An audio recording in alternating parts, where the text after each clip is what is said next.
ਤਰੀਏ ਗੁਰ ਵਿਚਾਰ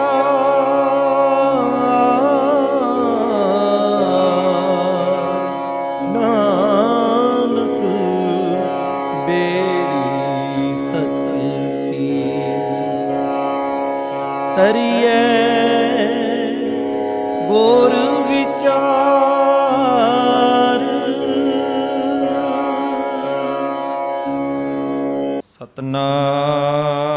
ਸਤਨਾਮ ਵਾਹਿਗੁਰੂ ਸਾਹਿਬ ਜੀ ਧਰਮ ਖੰਡ ਕਾ ਇਹੋ ਧਰਮ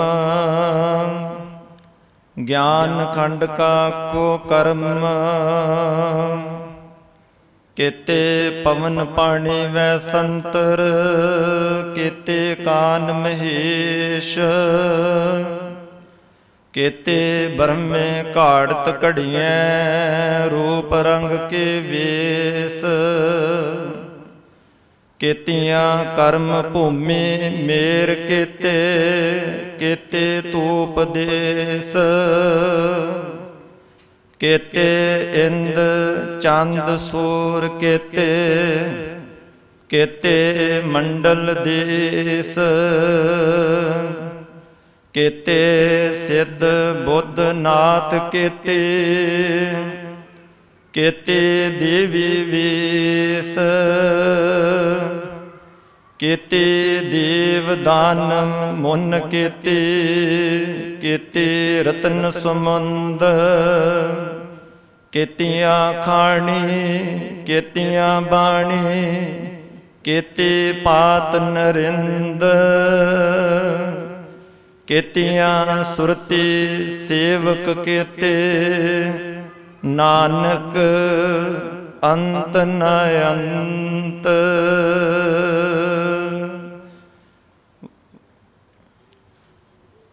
ਧੰਨ ਵਾਹਿਗੁਰੂ ਸਾਹਿਬ ਜੀ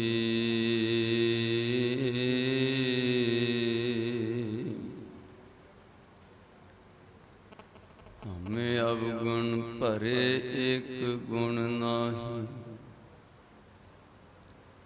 ਅੰਮ੍ਰਿਤ ਛਾੜ ਬਿਖੈ ਬਿਖ ਖਾਈ ਮਾਇਆ ਮੋਹ ਭਰਮ ਪੈ ਭੂਲੇ ਸੁਤ ਦਾਰਾ ਸਿਉ ਪ੍ਰੀਤ ਲਗਾਈ ਇਕ ਉਤਮ ਪੰਥ ਸੁਣਿਓ ਗੁਰ ਸੰਗਤ ਤੈ ਮਿਲੰਤ ਜਮ ਤਰਾਸ ਮਿਟਾਈ ਇਕ ਅਰਦਾਸ ਪਾਟ ਕੀਰਤ ਕੀ ਗੁਰੂ ਰਾਮਦਾਸ ਰਾਖੋ ਸ਼ਰਨਾਈ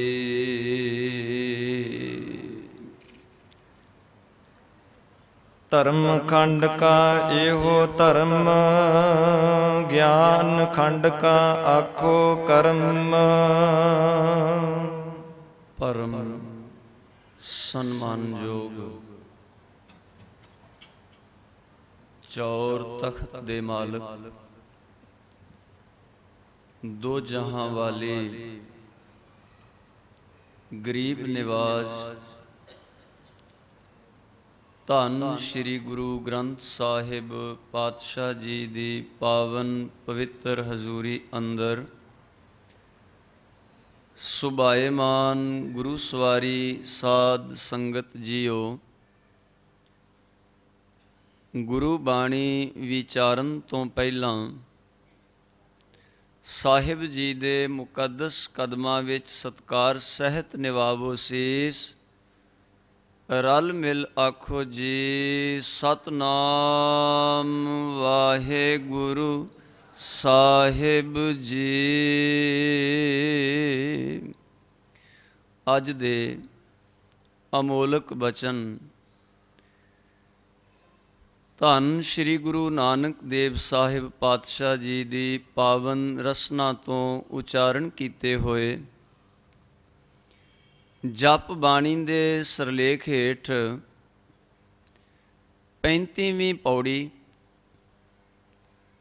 ਜੋ ਆਪਾਂ ਕੱਲ੍ਹ ਵਿਚਾਰ ਕੀਤੀ ਸੀ 34ਵੀਂ ਪੌੜੀ ਦੀ, ਤਿਸ ਵਿੱਚ ਸਤਿਗੁਰਾਂ ਨੇ ਬਖਸ਼ਿਸ਼ ਕੀਤੀ ਸੀ ਧਰਮ ਖੰਡ ਕੀ ਹੈ। ਖੰਡਾਂ ਦੀ ਆਰੰਭਤਾ ਕੱਲ੍ਹ ਹੋ ਚੁੱਕੀ। ਪਹਿਲਾ ਖੰਡ ਸੀ ਧਰਮ ਖੰਡ। 4 ਹਿੱਸਿਆਂ ਵਿੱਚ ਸਤਿਗੁਰਾਂ ਨੇ ਮਨੁੱਖ ਦੇ ਆਤਮਿਕ ਜੀਵਨ ਦੇ ਰਸਤੇ ਨੂੰ ਅਲੱਗ-ਅਲੱਗ 4 ਹਿੱਸਿਆਂ ਵਿੱਚ ਵੰਡਿਆ।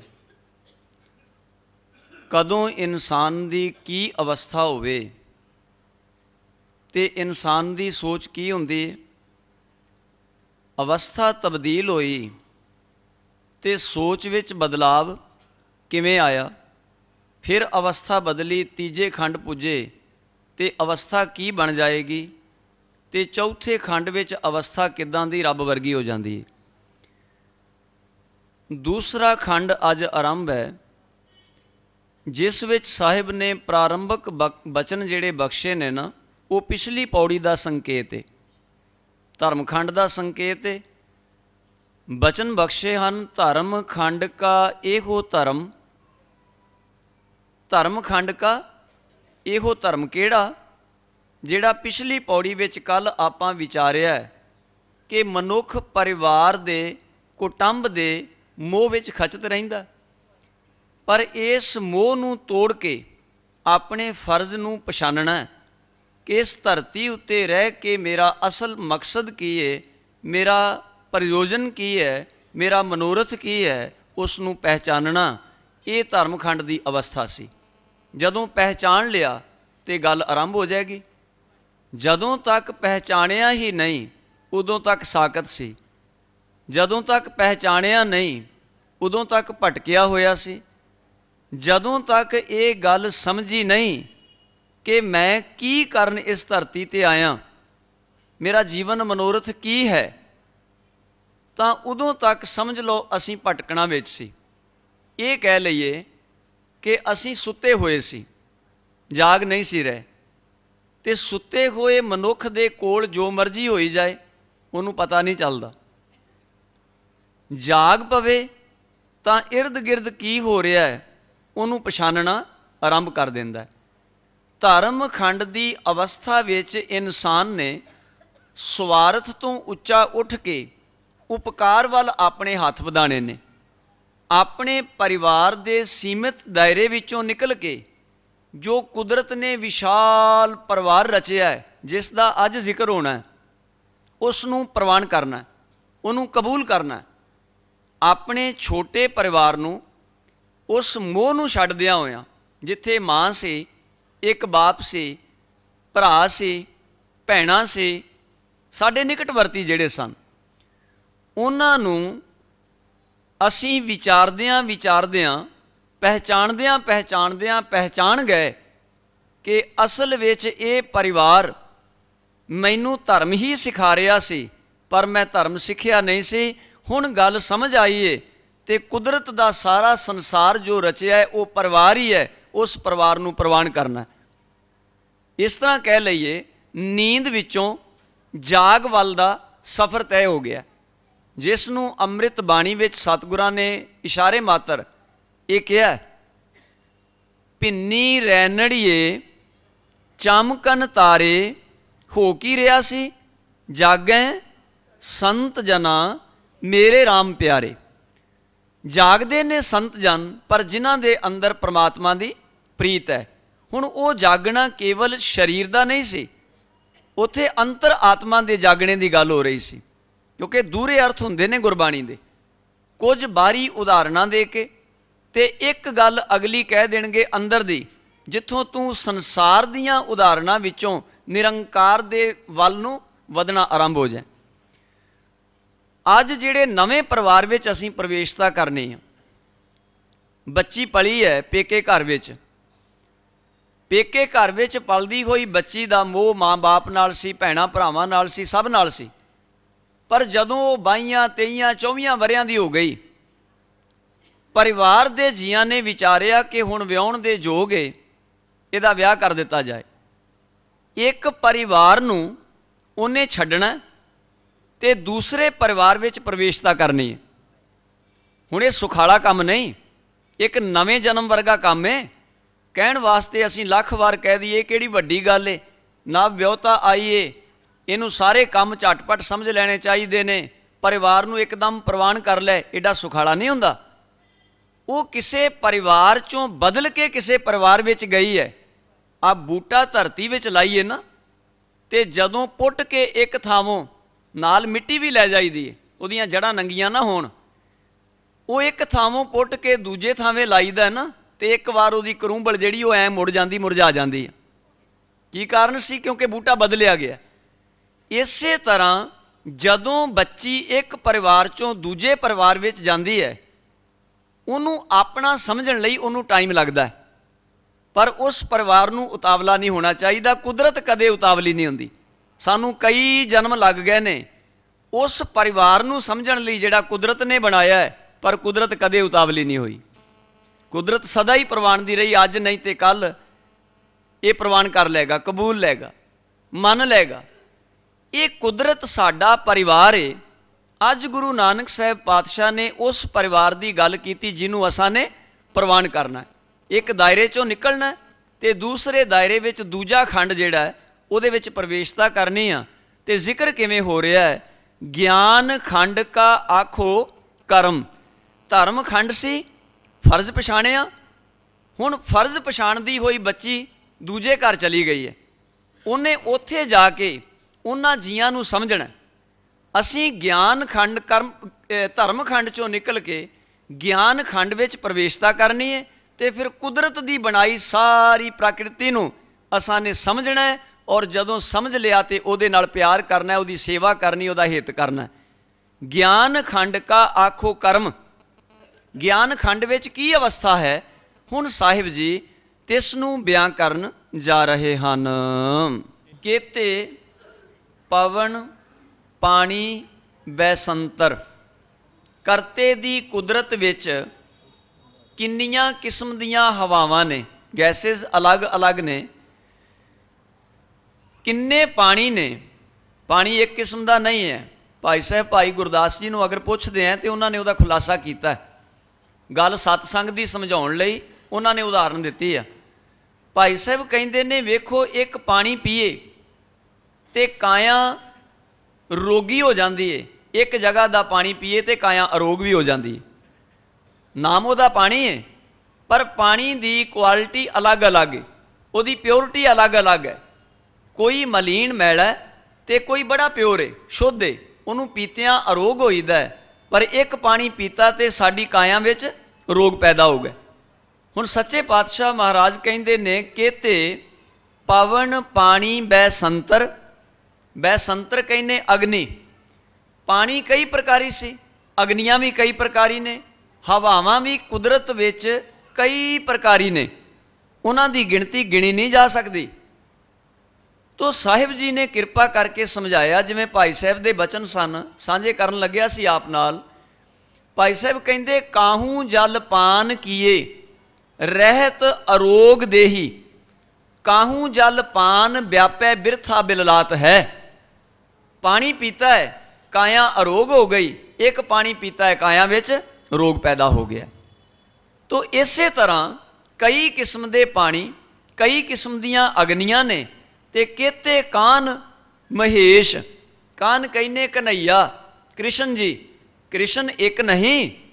ਸਾਡੇ ਧਰਮਾਂ ਵਿੱਚ ਇਹ ਗੱਲ ਮੰਨ ਲਈ ਗਈ ਕਿ ਕ੍ਰਿਸ਼ਨ ਜੀ ਇੱਕ ਨੇ, ਪਰ ਗੁਰੂ ਨਾਨਕ ਸਾਹਿਬ ਕਹਿੰਦੇ ਇਹ ਕ੍ਰਿਸ਼ਨ ਵਰਗੇ ਕਈ ਕ੍ਰਿਸ਼ਨ ਕੁਦਰਤ ਨੇ ਸਿਰਜੇ ਨੇ, ਪਰ ਉਹਨਾਂ ਧਰਤੀਆਂ ਦਾ ਸਾਨੂੰ ਪਤਾ ਨਹੀਂ ਉਹ ਕਿੱਥੇ ਰਹਿ ਰਹੇ ਨੇ, ਉਹ ਕਿਹੜੀ ਜਗ੍ਹਾ 'ਤੇ ਨਿਵਾਸ ਕਰ ਰਹੇ ਨੇ। ਇੱਕ ਕ੍ਰਿਸ਼ਨ ਨਹੀਂ। ਕੇਤੇ ਕਾਨ, ਫਿਰ ਕਹਿੰਦੇ ਮਹੇਸ਼। ਮਹੇਸ਼ ਕਹਿੰਦੇ ਸ਼ਿਵ ਜੀ। ਕਿੰਨੇ ਸ਼ਿਵ ਜੀ ਪੈਦਾ ਕੀਤੇ ਨੇ। ਹੁਣ ਗਵਾਂਢੀ ਧਰਮ ਤੇ ਇਹੀ ਗੱਲ ਪ੍ਰਵਾਨਦਾ ਹੈ ਨਾ। ਉਹ ਕਹਿੰਦਾ ਇੱਕ ਹੀ ਸ਼੍ਰੀ ਕ੍ਰਿਸ਼ਨ ਹੋਏ ਨੇ। ਉਹ ਕਹਿੰਦੇ ਇੱਕ ਹੀ ਮਹਾਦੇਵ ਯਾਨੀ ਸ਼ਿਵ ਜੀ ਹੋਏ ਹਨ।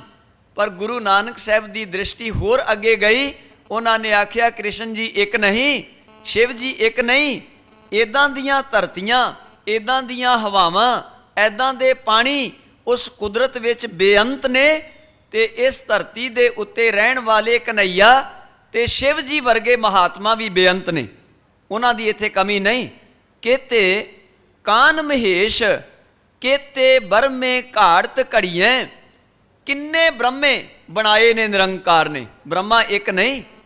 उंज तां ये विचार मन लिया गया भी एक संसारी, एक भंडारी, एक लाए दी बाण, तीन मन ले गए।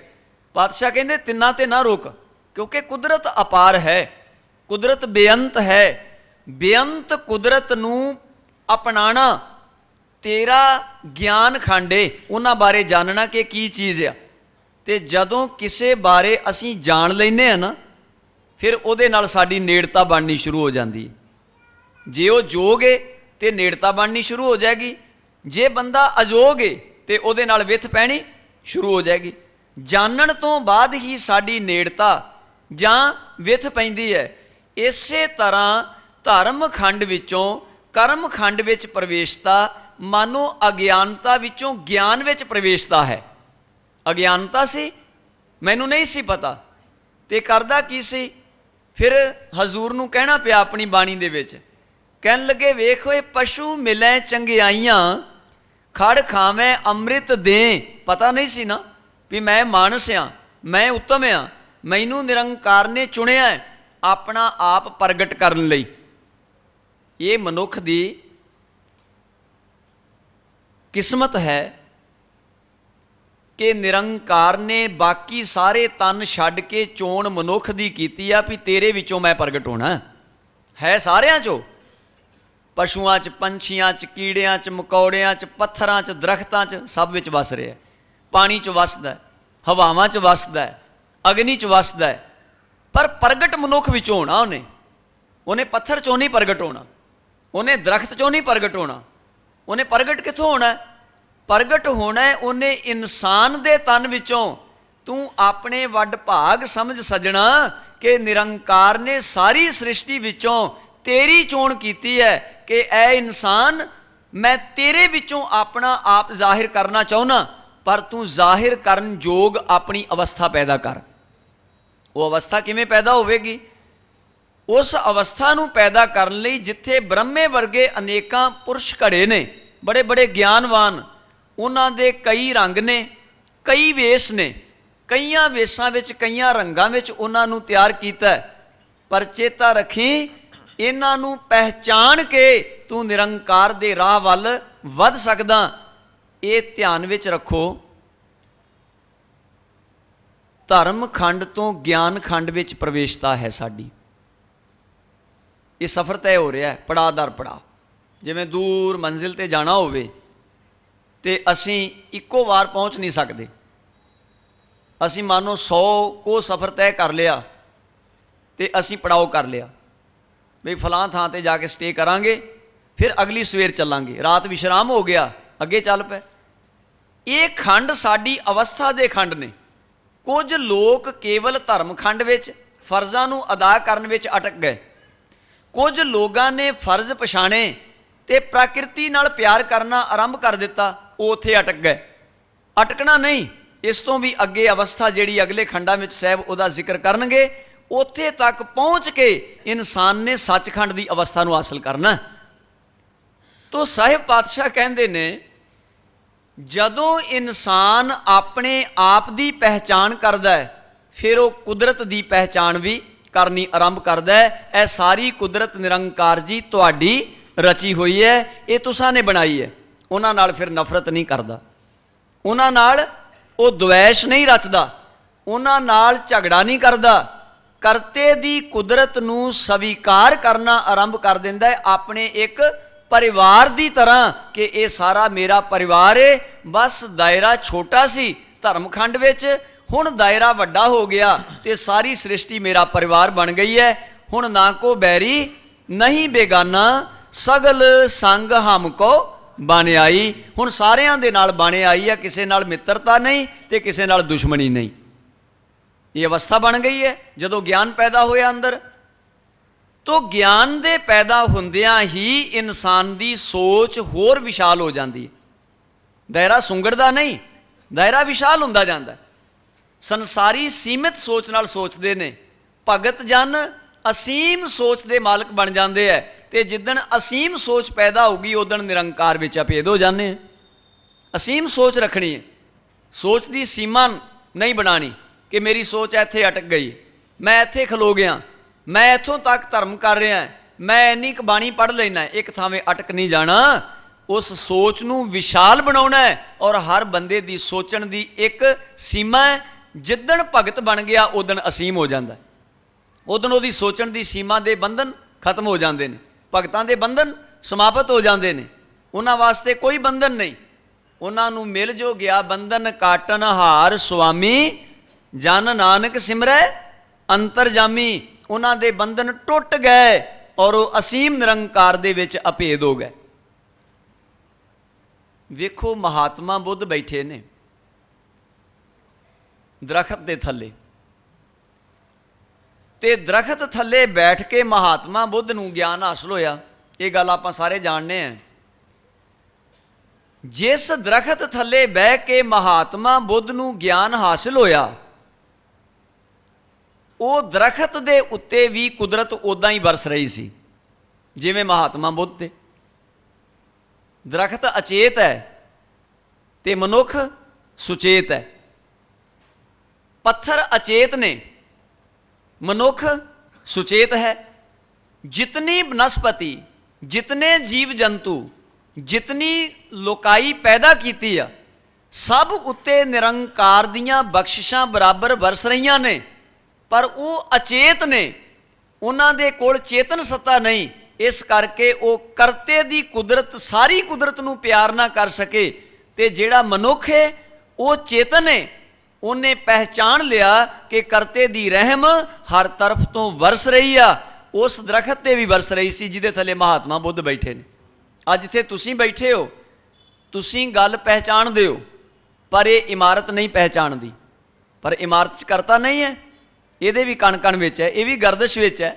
ਤੁਸੀਂ ਕਦੇ ਵਿਗਿਆਨ ਨੂੰ ਪੁੱਛੋ, ਆ ਜਿਹੜੀਆਂ ਦੀਵਾਰਾਂ ਸਾਨੂੰ ਸਥਿਰ ਖਲੋਤੀਆਂ ਦਿਖਾਈ ਦਿੰਦੀਆਂ ਨੇ ਨਾ, ਇਹ ਸਥਿਰ ਨਹੀਂ ਹਨ, ਇਹ ਖਲੋਤੀਆਂ ਹੋਈਆਂ ਨਹੀਂ, ਇਹਨਾਂ ਦੇ ਵਿੱਚ ਬੜੀ ਵੱਡੀ ਹਿਲਜੁਲ ਹੋ ਰਹੀ ਹੈ, ਪਰ ਉਹ ਸਾਡੀ ਅੱਖ ਉਹਨੂੰ ਪਕੜਦੀ ਨਹੀਂ। ਇਸ ਲਈ ਸਾਨੂੰ ਲੱਗਦਾ ਹੈ ਕਿ ਦੀਵਾਰ ਪੱਕੀ ਬਣੀ ਹੈ, ਇਹ ਸਥਿਰ ਆ।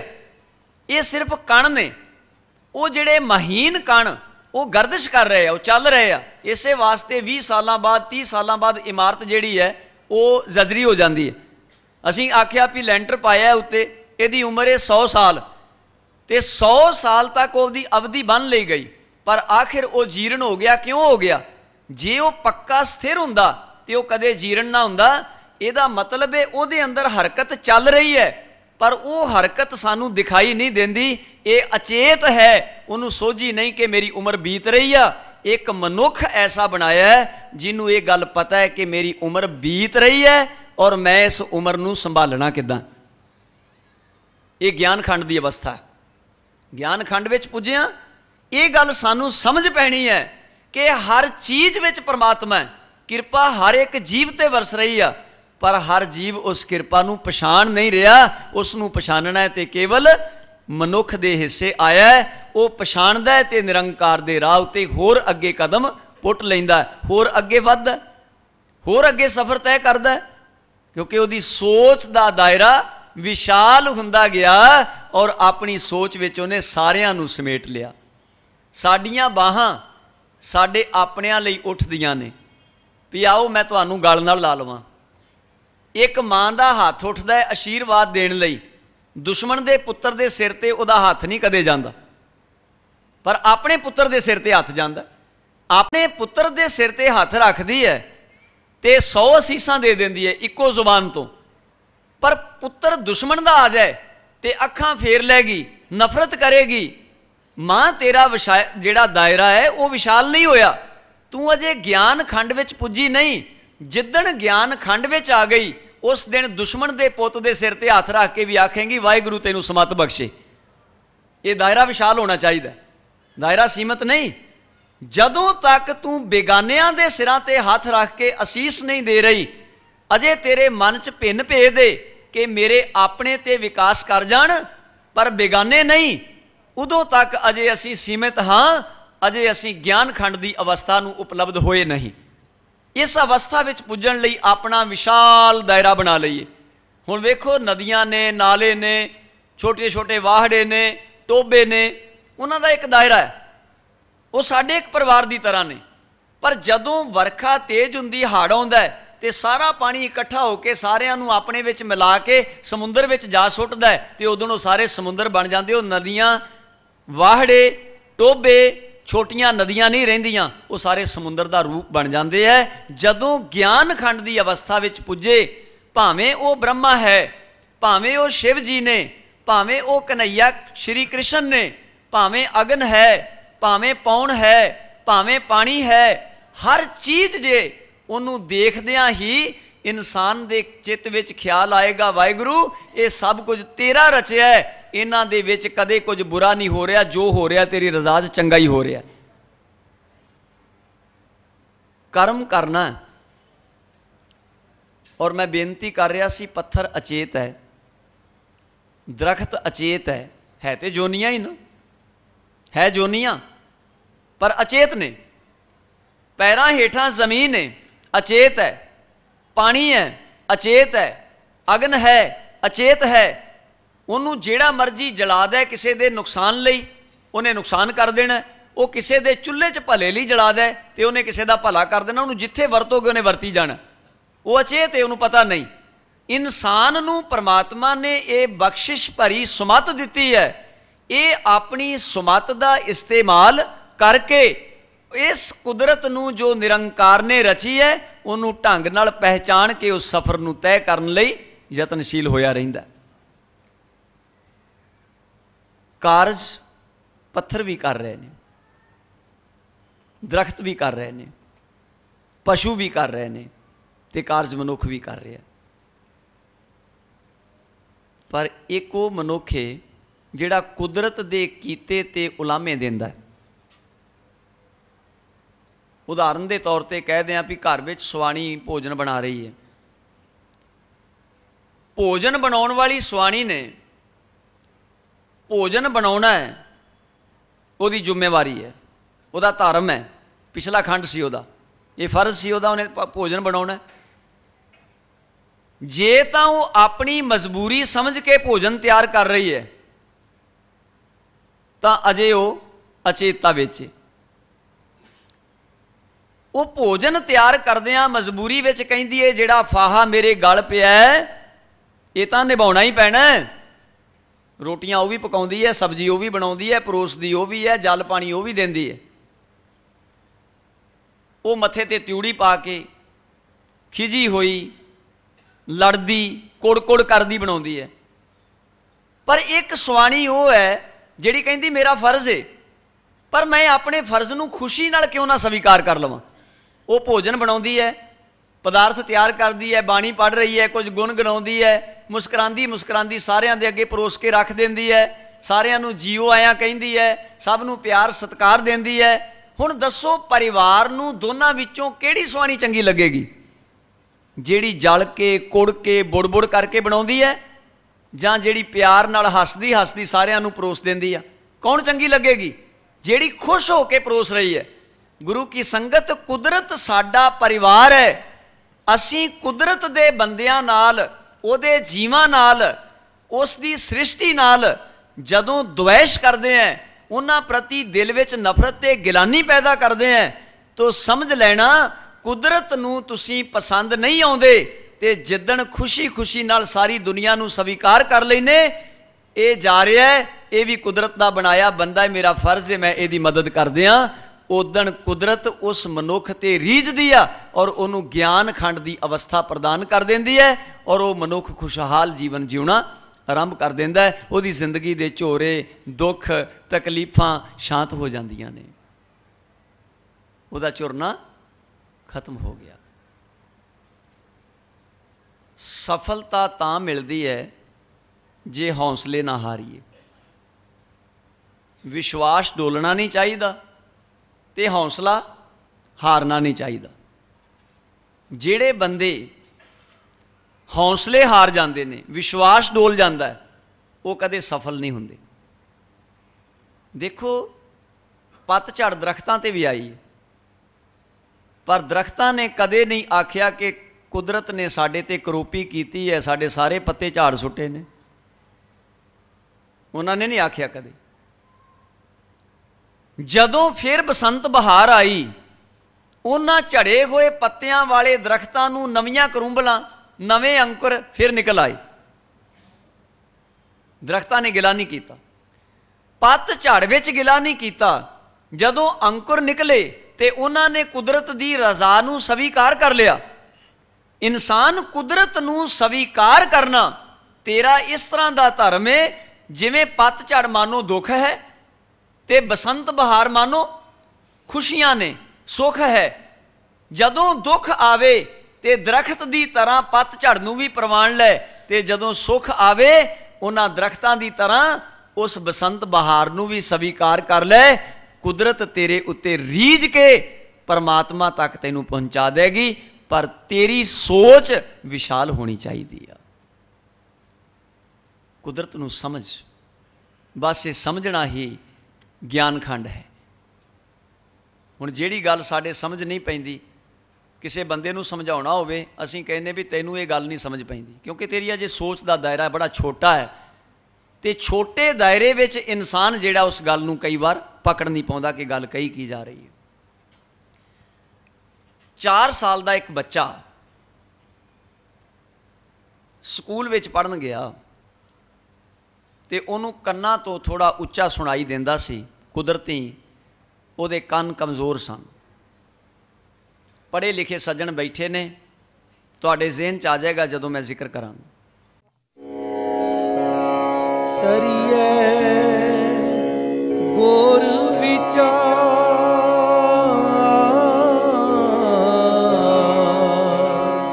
नानक बेड़ी सच की। करिए गोर विचार